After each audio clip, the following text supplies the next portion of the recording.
Hello, welcome to CRT Sound System, and we've got episode 42 for you, which is Command and Conquer Red Alert 1 and 2.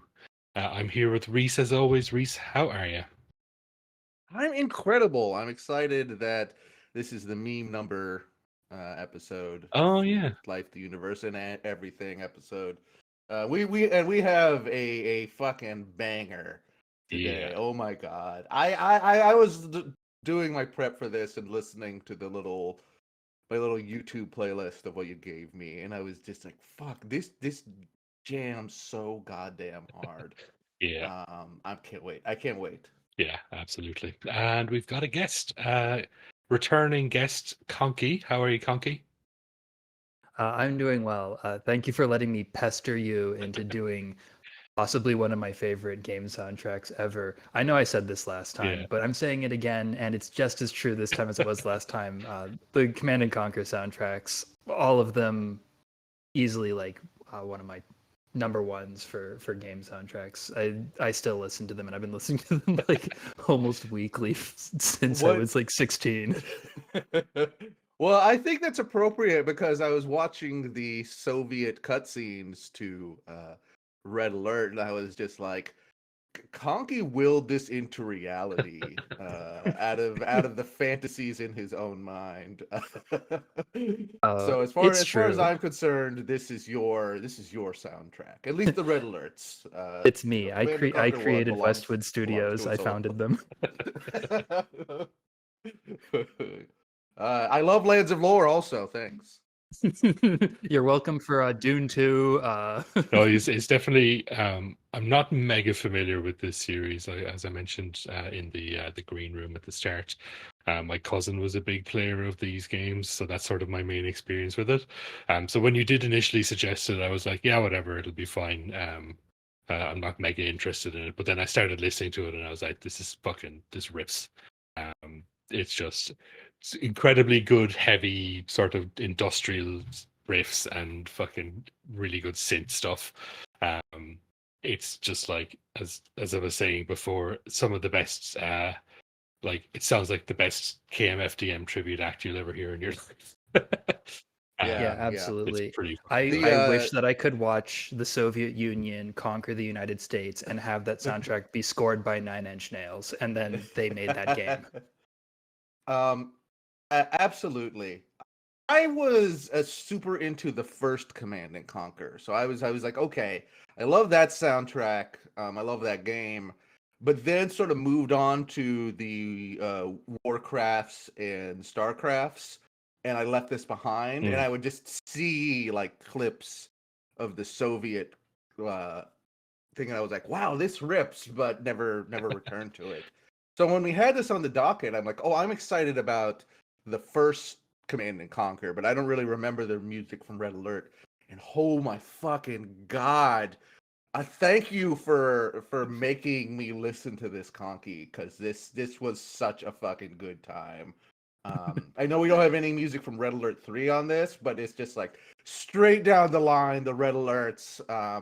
Just fucking blasted my ass right into the stratosphere. It's so fucking good. Yeah. Well, Yeah. Red Alert 3 and basically everything after Red Alert 2, you can kind of ignore that because that's right about the time that EA took Mm. Westwood Studios around back behind the shed and put one in its brain as they've done to many other incredibly talented and good studios in the Mm. past. So Well, Red Alert 2, if I remember right, is actually like the last like RTS Command and Conquer game made by Westwood okay. before they were killed.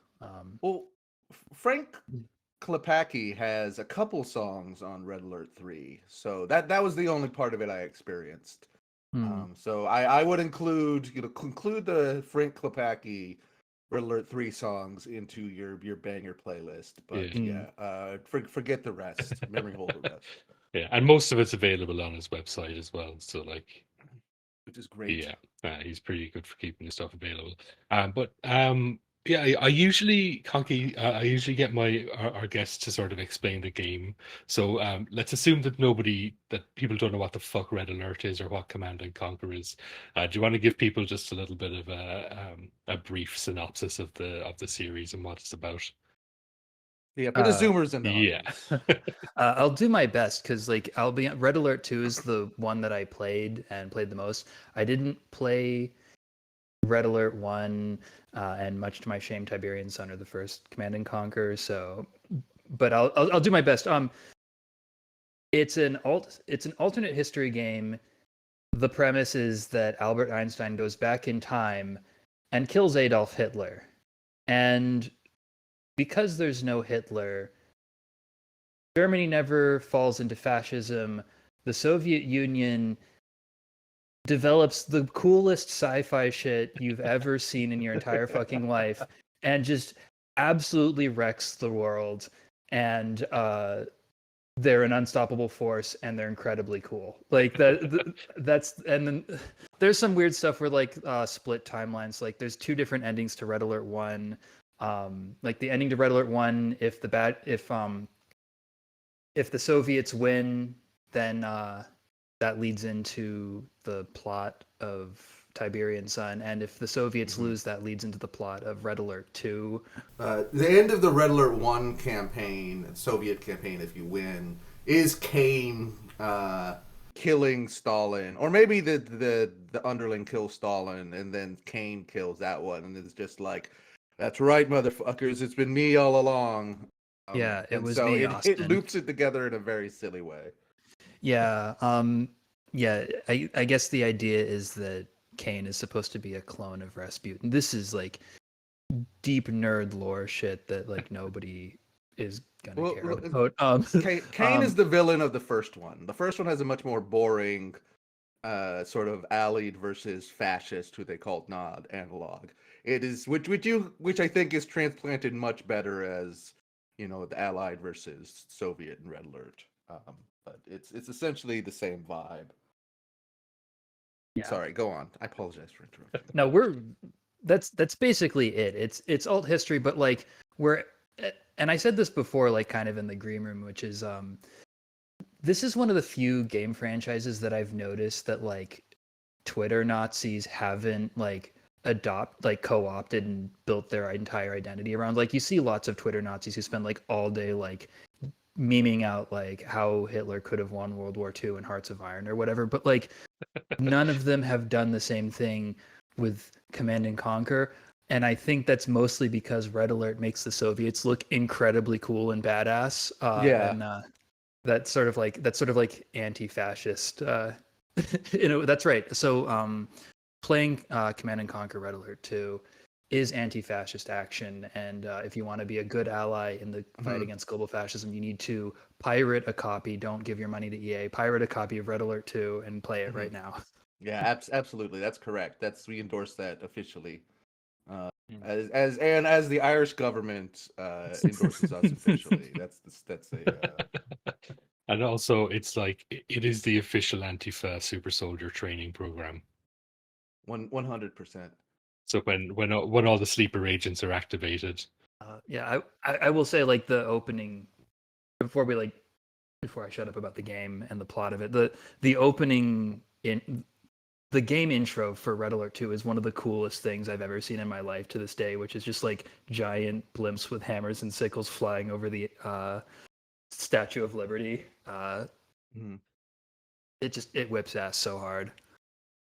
To sort of add on to the context for the series itself, the first Command and Conquer, I think, was very much sort of one of those watershed, oh shit, CD-ROM is real type of games. It wasn't totally, you know, brand new, the technology, but Westwood Studios, which made Command and Conquer, made Dune 2, which is kind of the first RTS. And so this is them kind of coming into their own, making the huge one. And this is the one that I'm familiar with. Is the first Command and Conquer. They had like these full these for the time like very kind of big and powerful like FMV cutscenes.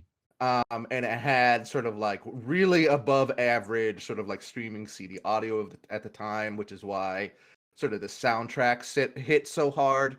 You know, like Hell March would come in on the first one. You're just like, damn, this jam's harder than anything on DOS. Yeah. And It and was an early Red Book game, I think, as well. So like you had that full CD audio. yeah, Mm, and so I think it's sort of like important to sort of realize like the history of it is that I think it's the game itself is actually pretty mediocre. Going back to it, you would definitely want to play the Red Alerts or some of the older ones, some of the ones after the first Command and Conquer. But that first one had just like hit like a fucking neutron bomb among the nerds. Didn't have quite the crossover I think it would get later on. And the actual story itself is very boring. It's not as the fascist analog was more interesting just because it was like a dark, shadowy fascist organization. And I think that's part of the reason that fascists can't claim it is because like even people like good moral people with good hearts is like, yeah, I want to be Nod. Kane is much cooler than generic white general who is in the Allied campaign. But yeah, it's a really compelling series, and I think that the composer is this is a very interesting composer to kind of focus on Mm. because Frank Klepacki, I hope I'm pronouncing his name correctly, is Yeah, I think that's it. it has been loyal to Westwood and then didn't go to EA, and so has stayed with the company. I think it's called Petroglyph Studios since then. So it's kind of just like this guy popped really hard and has had such an interesting career. And this is probably the only game we would feature from him unless we were going on some real esoteric indie game shit. So I'm really excited to sort of go on and talk about him some as well. Hmm. I think there's like even within the Command and Conquer series, there's probably at least another episode's worth of music to get out of it. So I would like to come back to it at some point. But Hmm. yeah, we'll definitely talk a bit more about Frank Klepacki in the next block, I think. But for now, I think we're going to jump into the first set of tracks that we have. So these three are all from the original Red Alert. So the first track is called Mud, second track is called Snake, and then the last track is called Awaiting.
I will say I do find it a bit funny that after the two of us or the three of us talking about how much this soundtrack rips and the heavy industrial stuff, that the first three tracks we went into were probably some of the most subdued tracks on the soundtracks. They're definitely like a lot more down tempo, sort of synth heavy ones. Um, Mm-hmm. but like the one I really loved the most was Snake. Um, Yeah. just that funky bass and the sax in it is really evocative. And it's very different to anything else in the soundtrack. When I was sort of listening through and sort of making notes of stuff that was that I wanted to include, that was when I was like, oh shit, this is really cool. I got to include this to it. And Kalki, you said that that's one you actually hadn't heard before. Yeah, actually, the last two tracks you played, neither of them were on the CD that I had. Because like I said, I didn't play Red Alert 1. I just picked up two random CDs for Tiberian Sun and the first Red Alert off eBay because I really liked the Red Alert 2 soundtrack and wanted to hear more of it.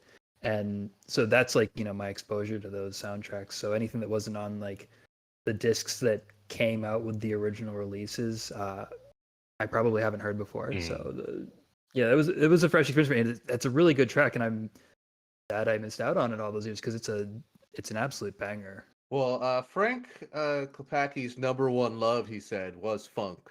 So I'm glad that is represented in the podcast episode. I can't find this confirmed anywhere online, but he claims, and I believe him, that when he was like, under 18, like a kid, I'm pretty sure if I'm remembering the story correctly, he just befriended like a member of Sly and the Family Stone, and would just like go to his shows when it came through. And so one day he was just like, "Hey, you're a really good drummer. All of our drummers are out. Do you want to play until the drummer gets better?" And so he was just a fill-in musician for Sly and the Family Stone before he did anything else in his career. So it's interesting to me that shows through in these tracks, and just how much of a sort of weird character this guy is.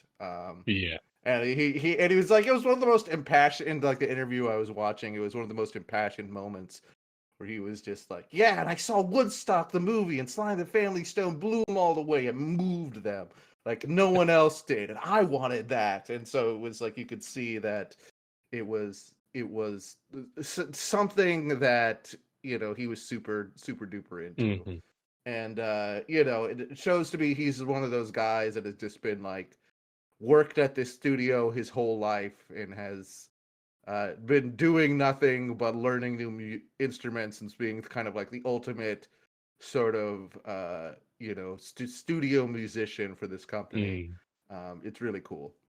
Yeah, it looks like he started pretty early at Westwood as well, from the looks of it. Like Oh he was yeah. not yet 18 by the looks.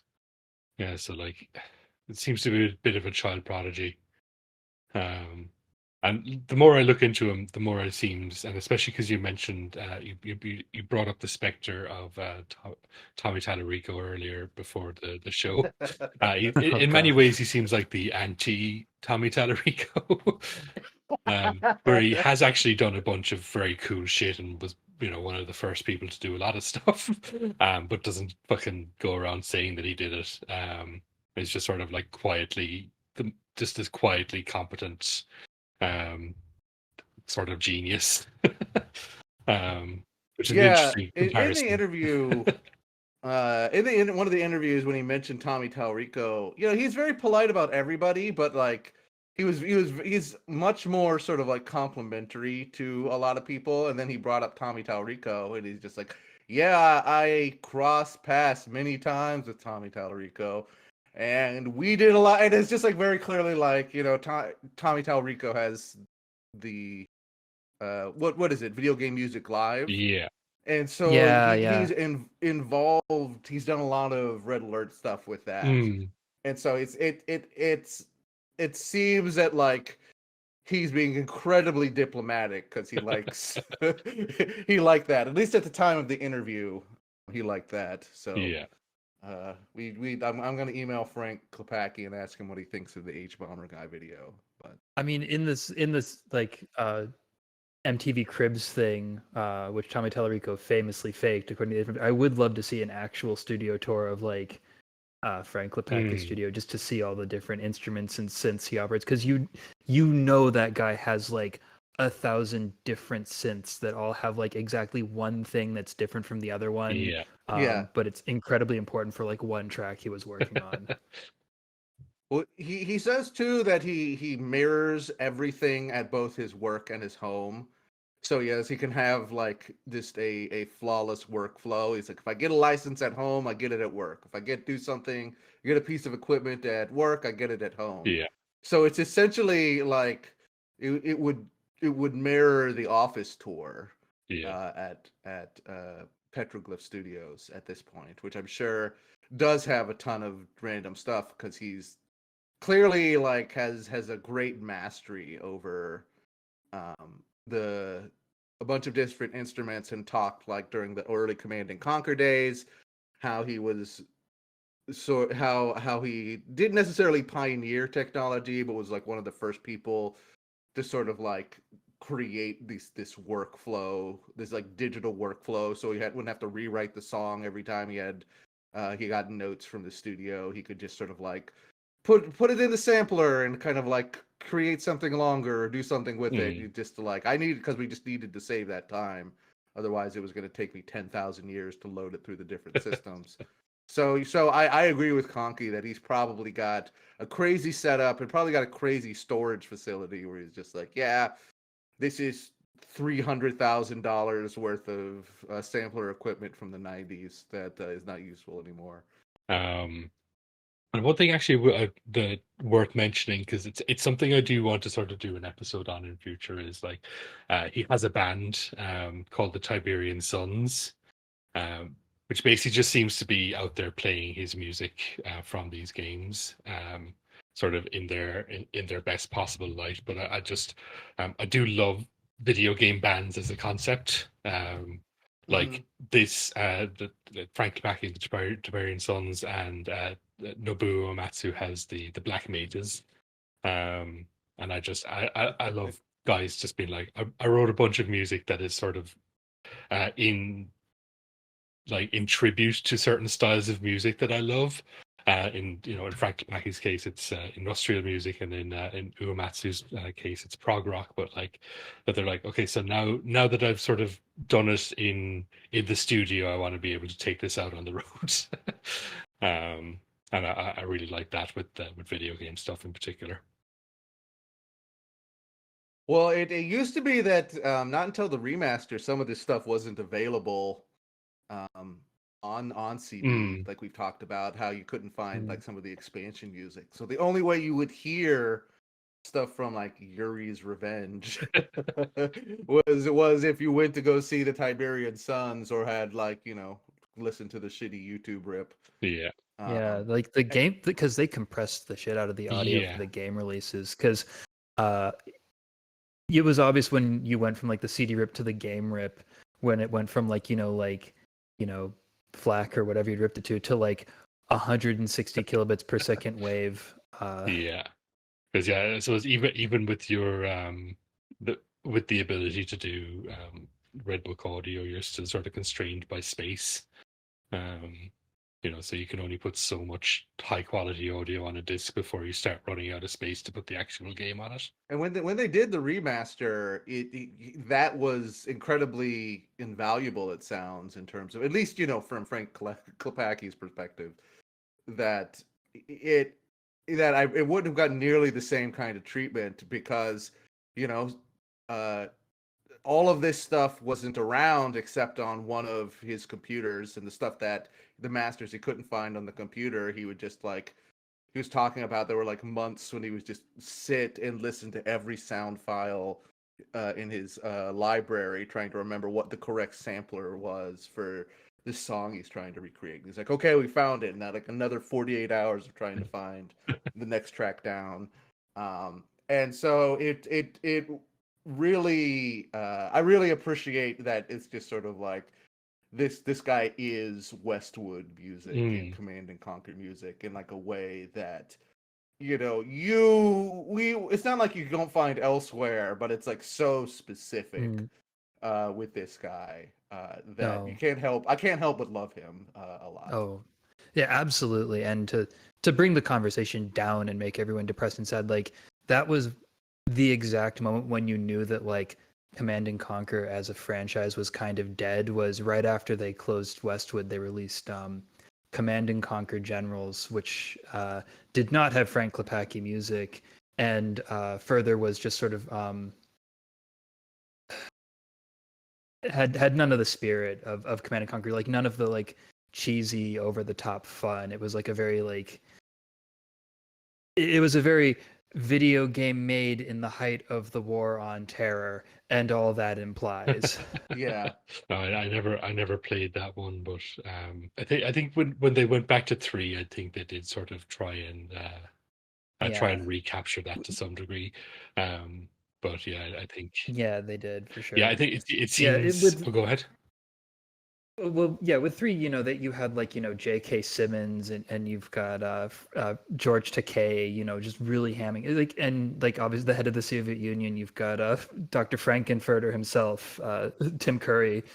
So I will say that they did make an effort for Red Alert 3, at least with the live action cutscenes. I really appreciate that they did do the live action cutscenes because that was missing from Generals. And I'm sorry to take us off on a rant, but I've been stewing about this game for probably 10 years now, so I just need to get it out there. Like, Do it.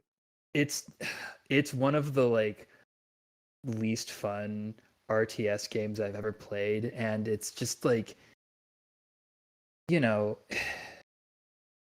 say it's racist is kind of an like it is like with other games in like the Command and Conquer series, like playing as the bad guys, right? Like the Soviets or not, like it's fun to be like this goofy over the top bad guy.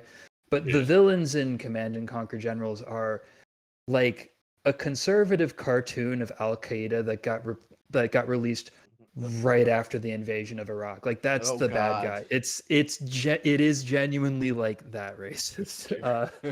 Generals is a bad game, and it was sort of like twisting the knife of like watching Westwood get shut down. Yeah, it does seem a little bit more, from what I've seen, a little bit more self-serious than the others, which I suppose sort of like your post-war and terror stuff like that. Everybody got too serious about shit for a while. Yeah, seriously. Yeah. But anyway, we'll jump into the next block of tracks anyway. So I have 3 more from Red Alert 1.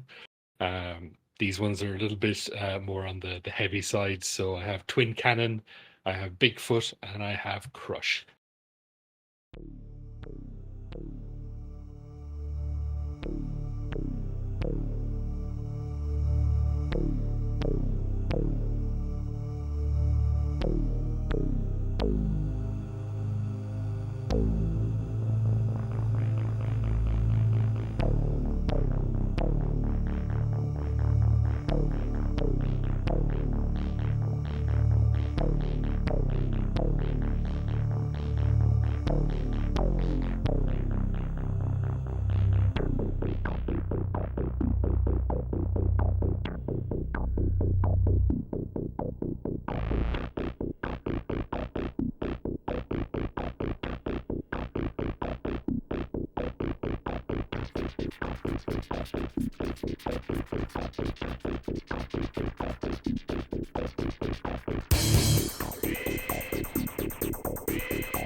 those ones really fucking go.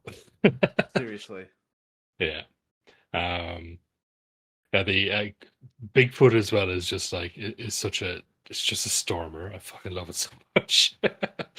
And like Reese is saying, it's just the amount of weird samples and just the amount of shit going on in that track is out of this world. I love it. Yeah, it's great. It's interesting to me listening to Frank, who I know by first name, talk Frank, about. come on the pod. Yeah, Frank, come on the pod. Talk about I don't know. Talk about your work for Rise of the Empire. And do but yeah, he doesn't, like, a lot of composers have like philosophies for like video game music or whatever, and Frank's one of those. Is just like, it's just a project, Hmm. it's a video game, so it needs to bang, it needs to be cool. um and I like that, to sort of like gives him internal license to just be super weird with these samples. Hmm. I mentioned, I don't know if it's a meme on the internet, but or around my place, "I'm a Mechanical Man" was the song you heard by far the most.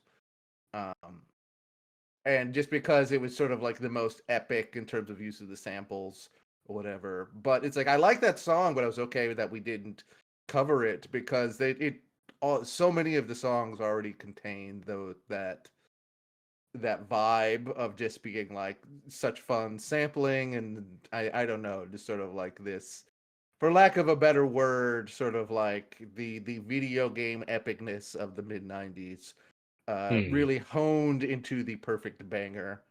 I joked in the green room that I was gonna make a meme of Jordan Peterson crying to Hell March instead of Riders on the Storm. uh, and then just have, with the thing on Joe Rogan where he was talking about how he like saw the face of God while he was listening to the bar music. And that's how I feel about the bangers we're listening to today.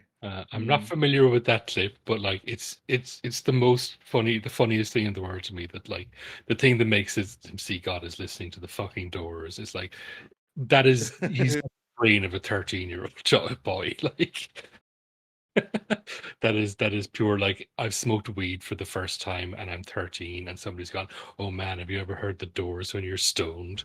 Uh, and that's a Yeah. real story, and I fucking hated it. When you go like the Doors. Yeah, very like, did you know Dark Side of the Moon syncs up perfectly with the Wizard of Oz vibes?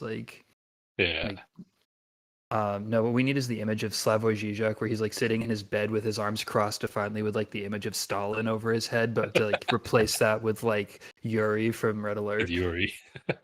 Or Lenin, the Yeah. Megamind Lenin, as you called him, priest. Also, I'm back. My computer blue screened for some reason. Oh no. Oh, right. Jesus. That's not a great time for that to happen. Yeah, the deep state has heard that we're doing pro-Soviet propaganda and sent the killbots to destroy the feed. But in defiance of them, I've come back, and I'm going to continue recording until Firing they shoot me. firing back with the Havana syndrome gun. That definitely Yeah, exists. yeah, you're gonna know I'm really sick when I start posting like nothing but like Hearts of Iron and Crusader Kings memes. Oh, jeez. Um, So we're going to move on, I think, to Red Alert 2 a bit more now, because I think for me, this is where I sort of come into the series. And again, as I Mm, mentioned, it was more my cousin who was like really into Red Alert, and it was Red Alert Tiberian Sun and then Red Alert 2. And I remember just like going over to his house and he'd just be playing this like over and over again. And like the cutscenes just fucking captivated me. mm, But I've never been good at strategy games. They're just not my game. Yeah. So I was always quite happy to like watch him play, and then just enjoy the cutscenes and the music and stuff. But like I could barely get through a mission on these myself. And I mean, two I don't is want to two sort of. say. Oh, go ahead. I was gonna say like I don't want to say the games aren't deep, but like I was awful at these games, but like for playing through the story, like it really is like send the ore miner out, make the number big enough, then make a lot of tank, then go win. Like you don't actually like there's not like There's not strategy if you're to playing it, if you're really. playing against other people online, like yes, there's like strategies, but like and if you're playing against the computer and you're just like doing the story missions, it's just like, make number go up, make tank, and you send in your psychic Yuri to control all the enemies' minds, which Yeah, is a thing you can do. and it feels very much about you need to know what's gonna happen in the mission. I was listening to friend of the show Boyne talk about it. It was just she was constantly just being ambushed by like tanks in the forest, and I'd like her first playthrough through a mission, and it's just like there's no the way that the fog of war works. Like you need to have just like this supreme reaction skill, or just know that the tank is gonna be there, and then just have you have be prescient and just be like, all right, we're gonna bring some rocket freaks over and surprise this idiot. So it's like I haven't played very much of it, so I don't want to say they're bad, but there certainly has a very old school mentality with the way that the games are designed. And I had the same idea, same experience, where it's just like I find playing the games incredibly frustrating. Even and the actual music itself is great. I did enjoy doing it sort of like, early player versus player stuff with it, because that's sort of negated. But I'm certainly with yous about it. I've never, like, even back as far as like the more simple ones, like even your Age of Empires. It's never been my genre. I think the one the one I properly got into just because, and I think it's because you have that player versus player aspect that sort of brings you back, is when Dawn of War came out, the Warhammer 40K one. Um, that was one that like everybody in my house in college got really really into for a while. Um, so like I think having other people to sort of to make you have to strategize and stuff, I think maybe um improved my experience with that game. Whereas, as I say, the um playing against the computer and just not really knowing what I was doing as a teen sort of just made me frustrated with it more than anything else. Um but yeah, as I say, it really is the cutscenes, I think, that sort of make me feel more sort of nostalgic for the game than anything else. Just like that sort of era of FMV, the very deliberately terrible acting, also the very not deliberately terrible acting that's in there as well. Yeah. It's just a real, the stuff that looks like it was shot in an afternoon on its first take. Terrible lighting, all that kind of stuff. It just really, really, I have a lot of nostalgia for that specifically. hmm God, Red Alert 2 is so much fucking fun. Just like the first episode is you taking the first episode, the first mission is you taking down Washington. You do 9/11 on mission 3. You attach you take over the World Trade Center. So it's the Soviets would do 9/11 better. Is what I'm saying. And you attach a Tesla coil to the Eiffel Tower. It is such pulp nonsense, and it's so Yeah. much fucking fun. And there's like you have like a rival general in 2, and they're like, let's cut to see what he's up to, and he's like drunk in a hot tub with 2 Soviet babes, and you're just like, well, look at this goof. Yeah. It's And he's just I fucking love it. doing Dick Van Dyke bits around the place. Like, It really is. I love the way Yuri's character design, if you will, is incredible. Described him as Megamind Lenin. yeah. It's so good.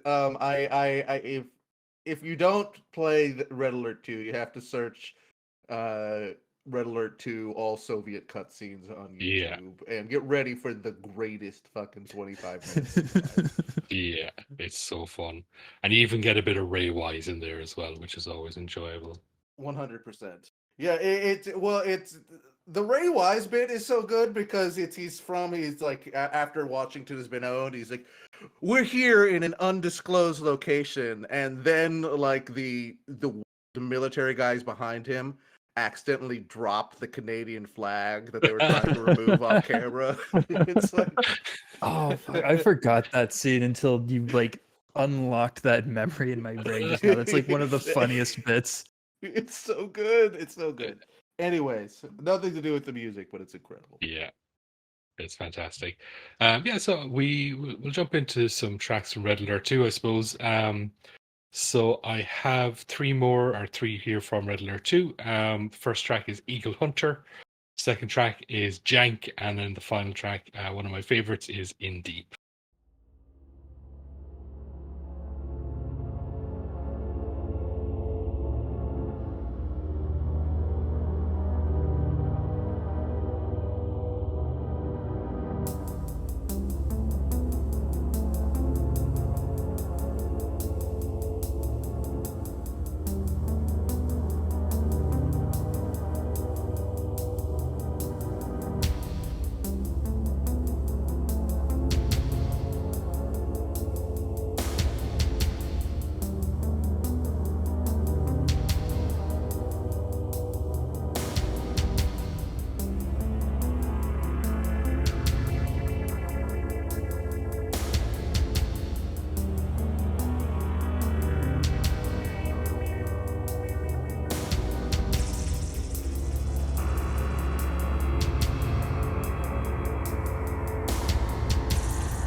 Like now that you mention it as well, like him being a funk player, you can really hear it in even the sort of the heavier songs as well. There's definitely like a funk to it.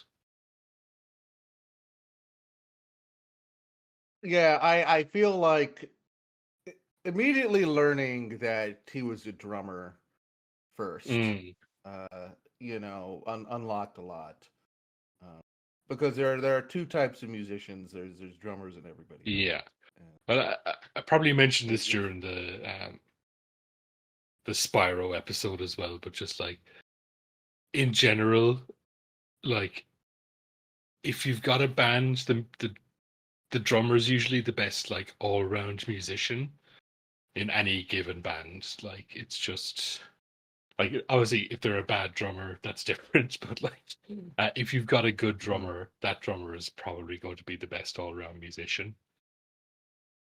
And that seems to bear out with someone like Frank Klepacki, definitely. Yeah, absolutely. um, Yeah, so you mentioned during the break, Conky, that the second track, Jank, is the one that's used in the loading screen, which seems like an absolutely bonkers choice considering how fucking good that track is and how long it takes to actually get going. Just like I can't imagine that many people have actually heard it in the game. You would actually have to seek that track out outside of the game to actually get a to actually hear it in full, which is wild. Yeah, I think it might show up like in the very tail end of the in-game soundtrack because the way it mostly worked, at least for just doing like random encounters where it's like, you versus the computer, you versus a friend or something, is it would just play all the entire soundtrack in order. Mm. And Jank was at the very, very end. So like if you had a really, really, really long game, like you might hear Jank, Oh, but for the okay. most part, you'd only ever hear like the first like you'd only hear like the first like 20 seconds of it as the game was loading, or maybe you'd get to hear most of the song like me because you were playing on an AMD K6 with 64 megabytes of RAM, and like it took you a fucking eternity to load the game up. Who knows? I really like this image of somebody who upgrades their computer to play Command and Conquer Red Alert 2 and getting mad because they don't get the jams from the loading screen. You were mentioning in the break as well just about the cover art being changed for Red Alert 2, and I'm just looking at it now, and Oh yeah. like even more than Yeah. just the flag in it, just like yeah, the Statue of Liberty and the buildings in the background is definitely sort of post 9/11 or sort of around the time of 9/11 is definitely going to set certain people off, I think. Yeah. Yeah. So what we talked about during the break was that there was a weird controversy, or rather non-controversy, where EA, like, the game got released right around 9/11, and on the cover of Red Alert 2, the Soviet soldier has the American flag visible in his eyepiece, and someone at EA saw that and was like, well, this sends the message of America being under attack, and we're not sure we want to send that kind of message right now. And so they changed it from an American flag to a nuclear bomb explosion, which It I doesn't don't seem know if better. that necessarily sends a better message. Um, but also, like, the fundamental premise of the game is the US being invaded. There's not really a way to, You can't like, get around that. Yeah. yeah. 'Cause- I'm not Here's sure whose video here's that some was. more art that was changed. I think this might have been on the back of the box, or maybe this was just advertising. oh, It's hard to jeez. tell. But this was not on the original box. It's a picture of the Twin Towers, and it says the invasion has begun There's a New York plane is being flying right bombed. towards the towers too. Yeah. EA Games is telling you, the gamer, to It's do 9/11. yeah, oh god, I'm gonna get another visit. It's I mean, well, when you think about it, on Osama bin Laden's recovered hard drive, they found a lot of hentai and a lot of video not a games. game. So who knows? Yeah. Maybe video games really did drive him to do the September 11 attacks. Uh, we have no way Oh of god. knowing for sure, but we have to assume that We have to assume that he as a probably, gamer, yeah, yeah. we have to assume that the game Tiberian Sun inspired him to do 9/11 because he thought that, if America is defeated, then the army of Nod will rise. I assume that's what was also written in his manifesto. I didn't read it, but Yeah. Mhm. I do like it's something I was thinking about, and just the talk of 9/11 really sort of brings it to the forefront. Is like when I was sort of doing my base research for the game and just sort of listening to the soundtrack and stuff, finding out or discovering that this game actually came out in the year 2000 kind of blew my mind. It feels like such a 90s game. Um, yeah, and like, the 90s really ended with 9/11. Like, that's when Yeah. the 90s truly ended, because that's the end of history in so many ways. And that, like, yeah, just I was looking at it, I was like, there's no way this game came out in 2000. Remember this game being like a mid 90s game, because it and like the look of it and the style of it and everything is so 90s, and just even the politics oh, of it. absolutely. Like you couldn't possibly have gotten away with this any time after 9/11. That was really the last time you could have made a game like this. Yeah, Because yeah, Yeah, exactly. absolutely. I thought when I was watching the cutscenes up until the recording, I thought it was earlier, just because there's literally a mission where you take the World Trade Center, like I mentioned before, and I'm just like, oh good, I was like, oh goodness, could do this in it's a real pulling on the in collar there. Obama's America. So it is really true. Um, I guess for me it's just because all the Command and Conquer games run Mm. together. That to me every Command and Conquer game was released December 31st, 1995. Yeah, not many people know this, but the Disney movie Seeing Red was about the Soviet invasion of the United States. That's it's Uh, The Seeing Red Turning is Red, is that what it incredibly was? violent. Oh yeah, yeah. um, back to the music. Listening back to In Deep, which is one of my favorite Mm. tracks. Specifically because that's the installation music, and that's sort of like that's one of the first tracks you hear from the soundtrack as you're installing it. You're seeing, the game get installed, but also on screen you see like stats and for the time high resolution renders of all these like incredibly dope like retro futuristic Soviet Yeah. tanks on screen that you're going to get to like go and crush the American capitalist pigs with. I actually put the listeners can't hear this, but I put it in the Yeah, I recording see it there. channel. Is that the The Tesla tank? screenshots are like real. Yeah, they're really cool. Like So the cool. mecha designs in this Mm. game like they go so hard. And so like hearing In Deep and like just like being like seeing like like render after render of these like really good designs is like it definitely like awakened something in like my teenage brain when I was installing this game for the first time. Yeah.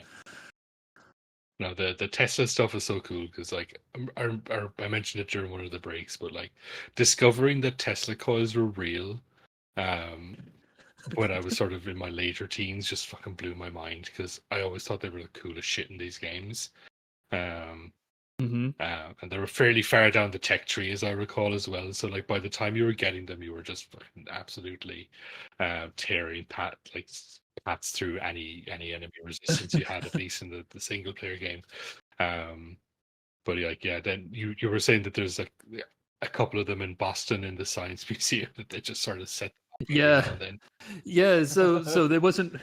I'd seen Tesla coils in person, from when I was like really little, and a few times over the years. Yeah. So if you're ever in Boston, side topic, Boston Museum of Science, they've got two giant Tesla coils, and they have like an hourly light show where you can go, and they do a laser light show, but with these like massive Tesla coils, and they create these incredibly loud and bright electrical arcs in there. It's a really cool show if you're in the area and you want to see one of the weapons from Red Alert 2 that they built for real to promote the game, I assume. Uh, Go and look that up. Mhm. yeah, they're really cool, and they're really cool in game because you watch like a soldier walking near your thing, and then you just get zapped and turned into ashes. Yeah, they're very cool. It's a very cool effect. Um, yeah, so we'll jump into the next block of tracks anyway. This is our last three tracks before the end. So again, from Red Alert 2, I have Grinder, I have Destroy, and I have HM2, which is Hellmarch 2, which is just a redo of the first track that we heard.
Détruire tout, c'est une obligation.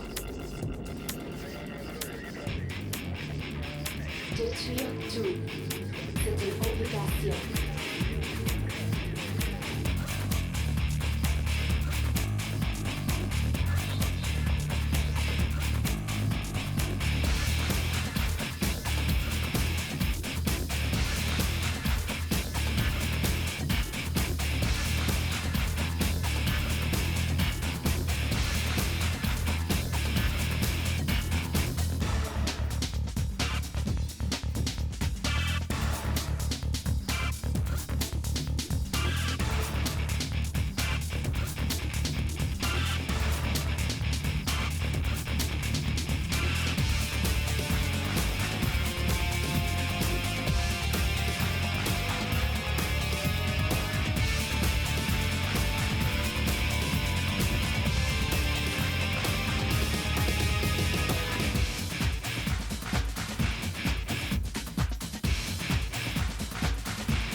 obligation.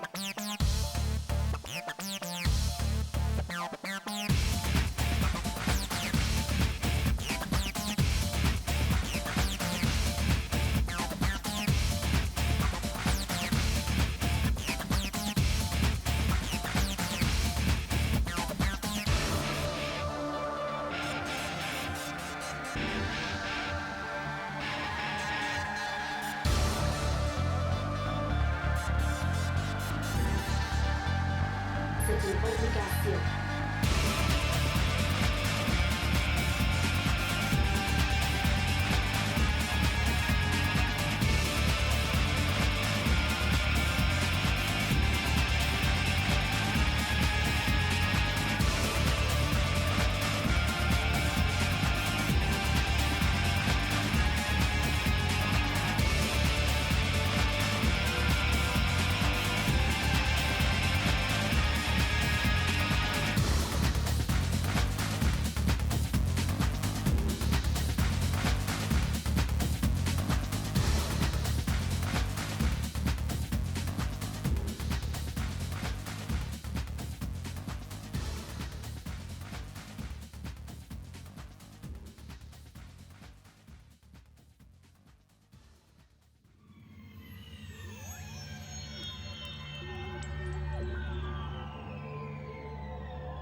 Definitely another sort of EA crime in all of this is that the Command and Conquer remaster got like a pretty good reception. Everybody liked it and was ready to just like be like, "Oh, is Command and Conquer back?" No, okay. Thanks for the remaster. These big companies are like the king bag fumblers. Like Oh they my get god. these incredible, like they buy up these incredibly like talented and good studios, and then just do absolutely like fuck all with them, and then like, we lost all this money, better close them Yeah. down. Like it's the same fucking story with like Microsoft. Yeah. Like at, all the like Overwatch fans were like, "Oh my god, I'm so happy Microsoft bought Blizzard because now Overwatch is gonna be good again." And it's like, buddy, I've been around long enough to remember what happened to like Skype and Sidekick Yeah. and fucking Rare. Like it, good things are not in Yeah. store for Rare made studios one that good get bought up. game after Microsoft bought them. Like, and it's Banjo Kazooie Nuts and Bolts, just for anyone who's curious. That game fucking whipped ass. And then they were just told to make fucking Mii's, the knockoff Mii's. And that's what Oh fucking, my god. like, imagine buying Rare. That, like, this is a complete tangent, but like, imagine buying fucking Rare, like one of the most beloved developers of all time, and being like, go make us Yeah. some fucking shitty costume shit so we can Yeah. sell crap to teenagers. Like, fuck me. Anyway, sorry. Didn't Rare do the Viva Pinata games, or am I Oh, they misremembering did do that? the Viva Pinata games. Yeah, that's true. Yeah, Because I first remember one is those really being good. pretty well Yeah, received, right? yeah, those are pretty good. Cameo sucks shit. Don't fucking play Cameo. Um, like, Hmm. oh, that's a terrible game. Sorry, I'm just going to go on a rant about Rare. No, no, absolutely no, no. Well, we were talking about like big studios buying mm, smaller studios, doing nothing with them, and then shutting them down, yeah, or just like meddling with them and yeah, destroying everything good about yeah. them. Like EA is pretty Not that I'm famous. still mad about Westwood or anything. Like Westwood, Like the it. fucking Black Box. They had some Uh-huh. great games. Criterion, just like you can fucking Mhm. keep listing fucking game studios that EA fucked up all day. Um, and Even in the no clip documentary that like EA consented to be represented on, they're just like they're still just like throwing shade on there, just like, yeah, and then EA bought Westwood and that was it.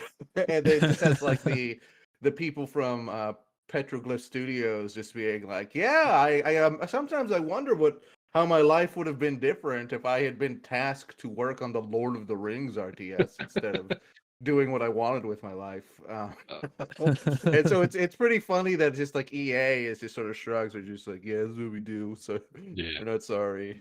Yeah, I like what they did We with would do it to you, the viewer at home, if we could. like what they did with fucking Dungeon Keeper, where they're like, "Oh, you're getting a new Dungeon Keeper. Oh, surprise! It's a mobile game where you have to buy like 18 wow, different types of gems to like make a move." Like, oh my god, That was like a.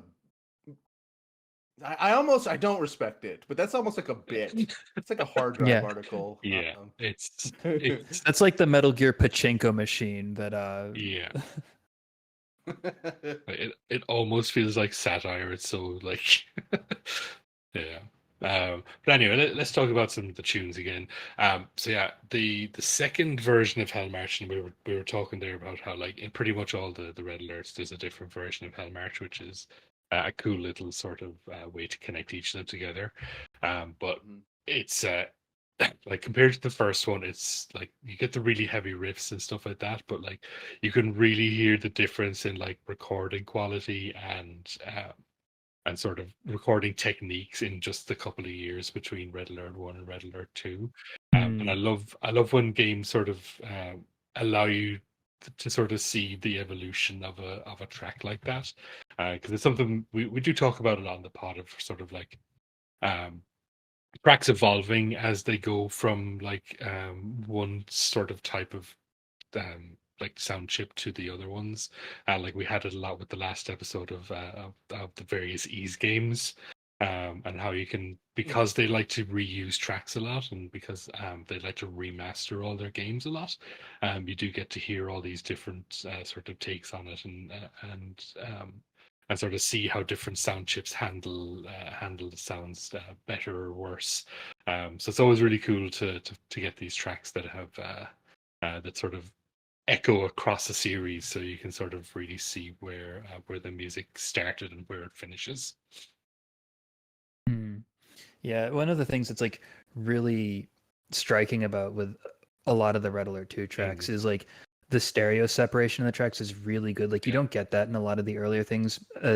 I think just because they're assuming, oh yeah, people are playing on mono or they don't have like, but like you can hear Frank like really messing with the stereo and like, fading like instruments like from like, between channels. And like there's a really like I don't know how to describe. There's a really wide sound stage to the music. Like you can like almost hear where each of the instruments is supposed to be, or where each of the samplers are supposed to be coming from. Yeah, and like Destroy, I think really shows that a lot. Like the fucking drums in Destroy was like ever since you mentioned that Klepacki started as a drummer, I've just sort of been listening to all the drums and how they're constructed, and just the general percussion, the way he uses percussion is just fucking wild.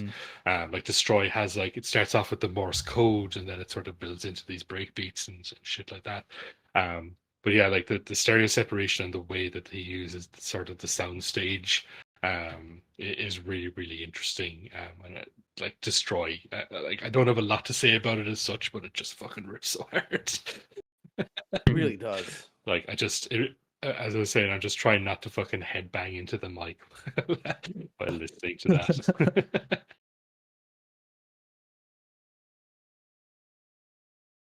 I don't know what else to say. This go listen to the rest of the soundtrack when you're done with this, and go listen to the Yuri's Revenge soundtrack after this too, because there's some real bangers on there too. If you want some like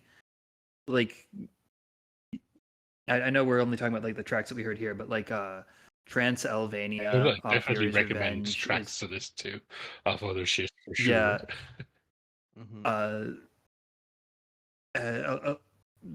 There's a very like movie monster vibe to the Yuri's Revenge soundtrack. Like there's a lot of like movie samples in there. Nice. And it's good. I don't. I'm trying to like think of the names of the movies that he samples from, but they're like all like obscure like Mystery Science Theater movies, which is even funnier.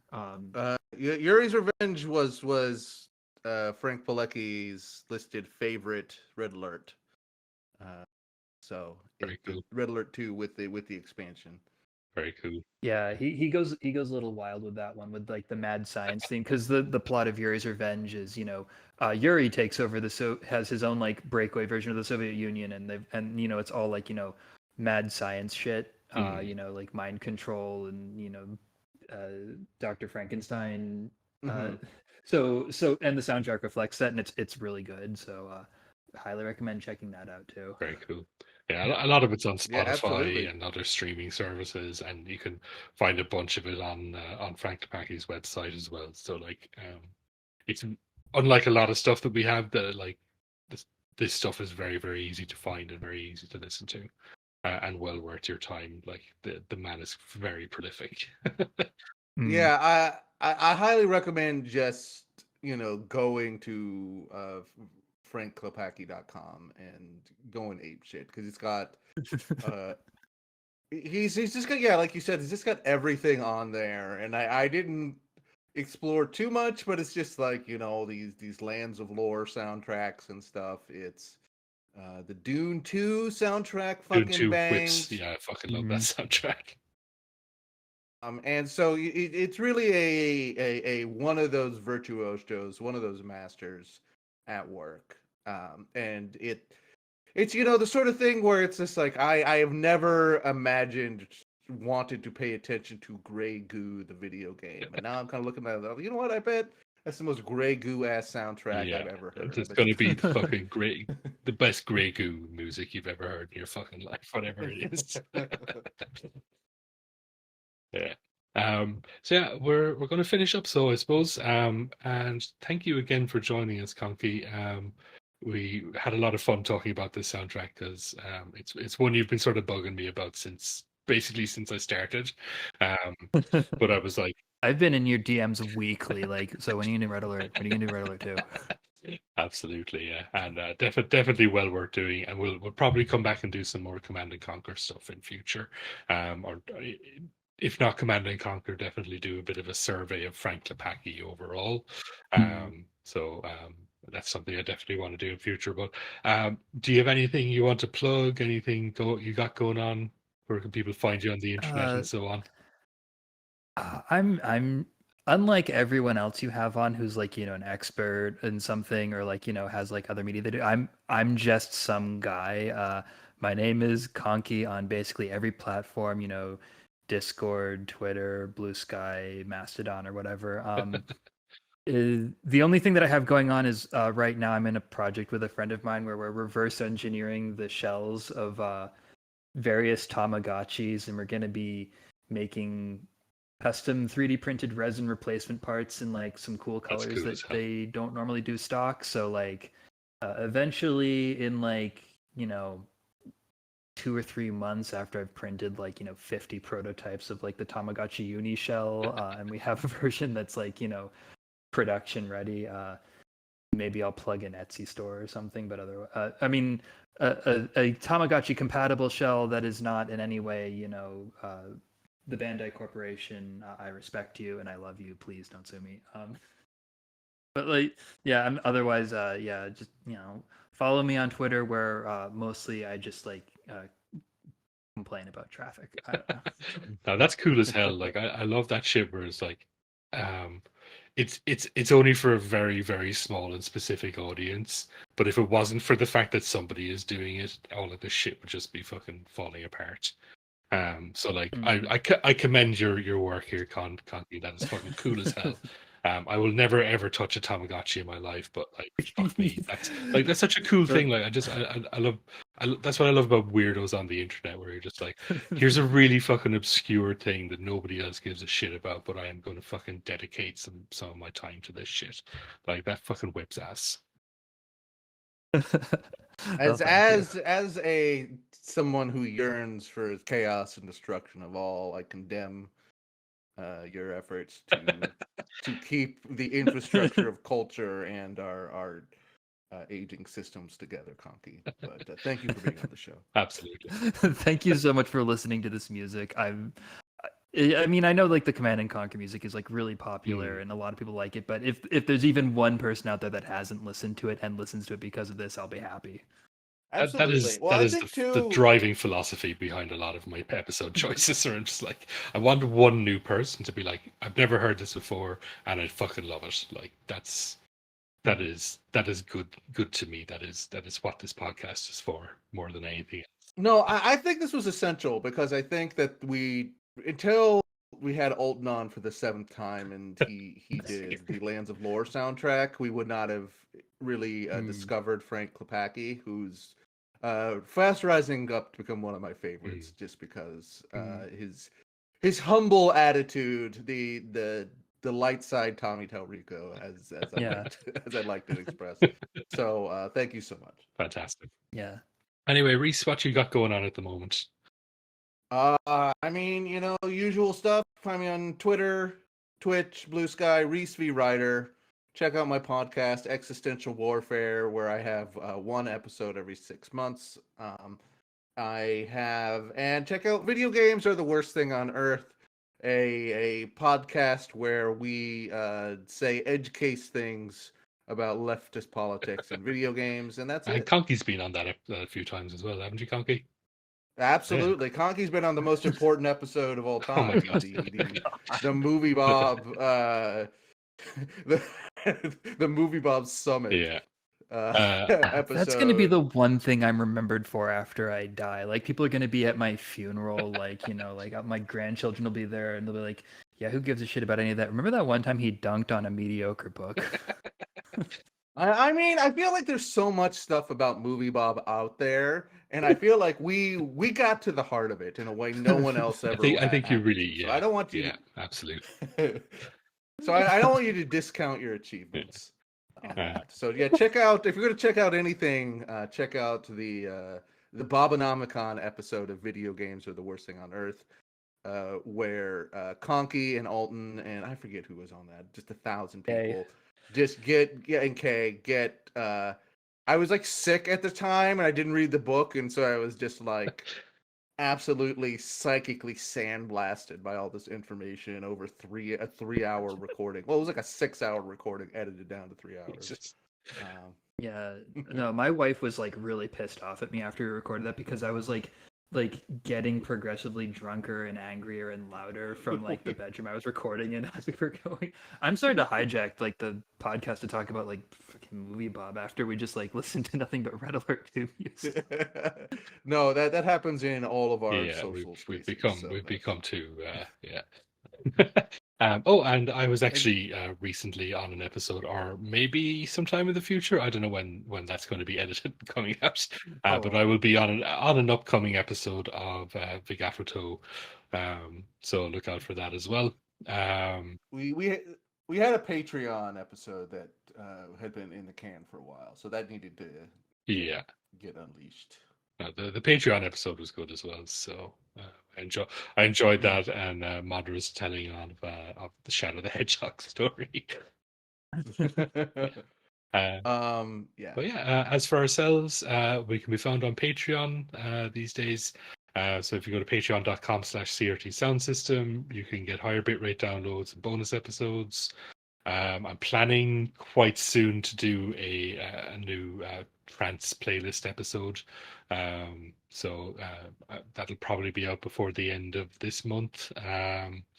Yeah, come and join us in our Discord, have a chat with us, follow us on Twitter, CRT Pod System, on Blue Sky, CRT Sound System, send me an email, crtpodsystem@gmail. Come on the show if you want to come on the show. If you want somebody you know to come on the show, fucking tell them to come on the show. Like, we're absolutely always looking for people to come on and just talk about a soundtrack they love. Yeah, absolutely. Yeah. We're open to pretty much anything. Absolutely. And what I'm always going to say in this is that the Undertale episode's not happening unless you make it happen. So Yeah, keep that in mind. we need 50 of the internet's most mentally ill people to go. Exactly. Yeah. So yeah, thank you so much for listening as always, and yeah, we'll leave you with the last track here, which is 200 meters. Thank you, Conky. Thank you, Reese, and thank you, everyone. Good night.